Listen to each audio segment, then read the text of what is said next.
Hi Grumps.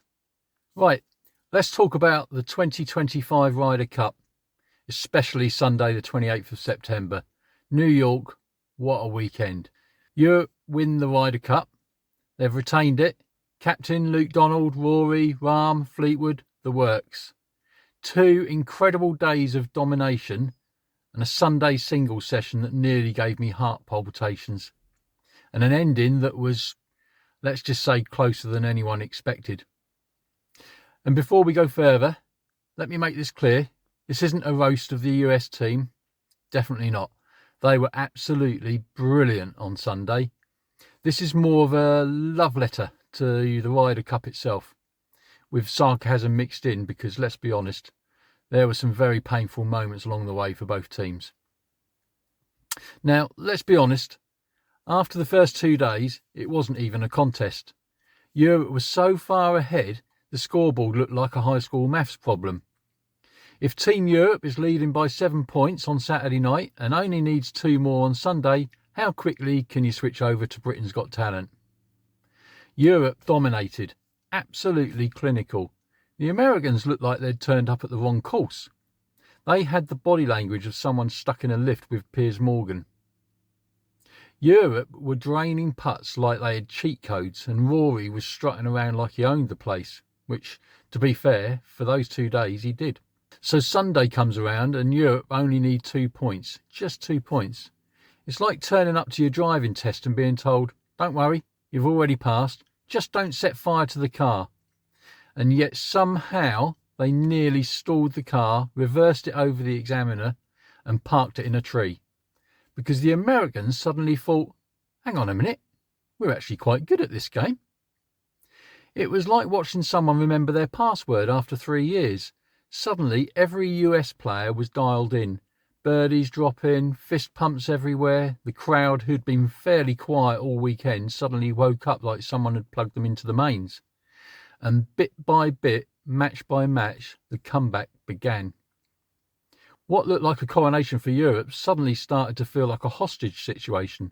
There was this moment about halfway through Sunday where you could actually feel the mood shift.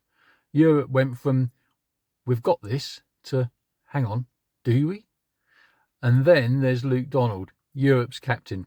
The man's usually so calm and collected, he makes meditating monks look like toddlers on sugar. But you could see it in his eyes. The scoreboard was creeping, the crowd was roaring, and the Europeans suddenly missing fairways like they'd never seen grass before. When Europe finally scraped over the line, Donald's celebration was, well, let's just say it was somewhere between ecstatic and I've just realised I've left the oven on. He looked slightly embarrassed, like they'd been 5-0 up at half-time and won 5-4, and were trying to act like that was part of the plan all along. And here's the thing. Before the event, everyone was talking about team spirit. Europe, the band of brothers, playing for pride, passion, the badge. The US, though, a few rumours about players wanting appearance fees, discussions about money, people questioning whether they had that same togetherness. Well, whatever team spirit they were missing on Friday and Saturday, they found it on Sunday, possibly behind the merchandise tent. Because the way they fought back was brilliant. Proper sporting pride. And honestly, this is why the Ryder Cup is so good every single time. It never lets you down. It's got drama, nerves, passion, the occasional golfer crying into his cap. It's not like any other golf event out there. You've got these players who are usually poker-faced millionaires suddenly roaring and chest pumping like they've just scored the winner in the World Cup. It's genuinely one of my favourite sporting events on the calendar. Every 2 years it delivers, whether it's Europe in Rome or USA in New York. The atmosphere, the emotion, the crowd, it's absolutely unmatched. I'm obviously over the moon Europe won, but honestly, hats or caps off to the Americans. They made it a proper spectacle. It could have been a procession. Instead, it was an absolute thriller. They didn't win, but they made Europe sweat. And that's what sport's all about. So well done Europe and fair play USA. Next time, maybe start playing like that on Friday, yeah? Not when you're 10-4 down. But what a contest and what a finish. I personally think Europe deserved the win after those first 2 days, but top notch to the Americans. They made it a classic. So yeah, that's my take on this year's Ryder Cup. Europe retained the cup, the US nearly snatched it, and Luke Donald's heart rate is probably still through the roof.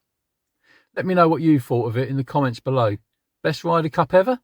Or just the most stressful Sunday you have had since trying to assemble IKEA furniture without instructions?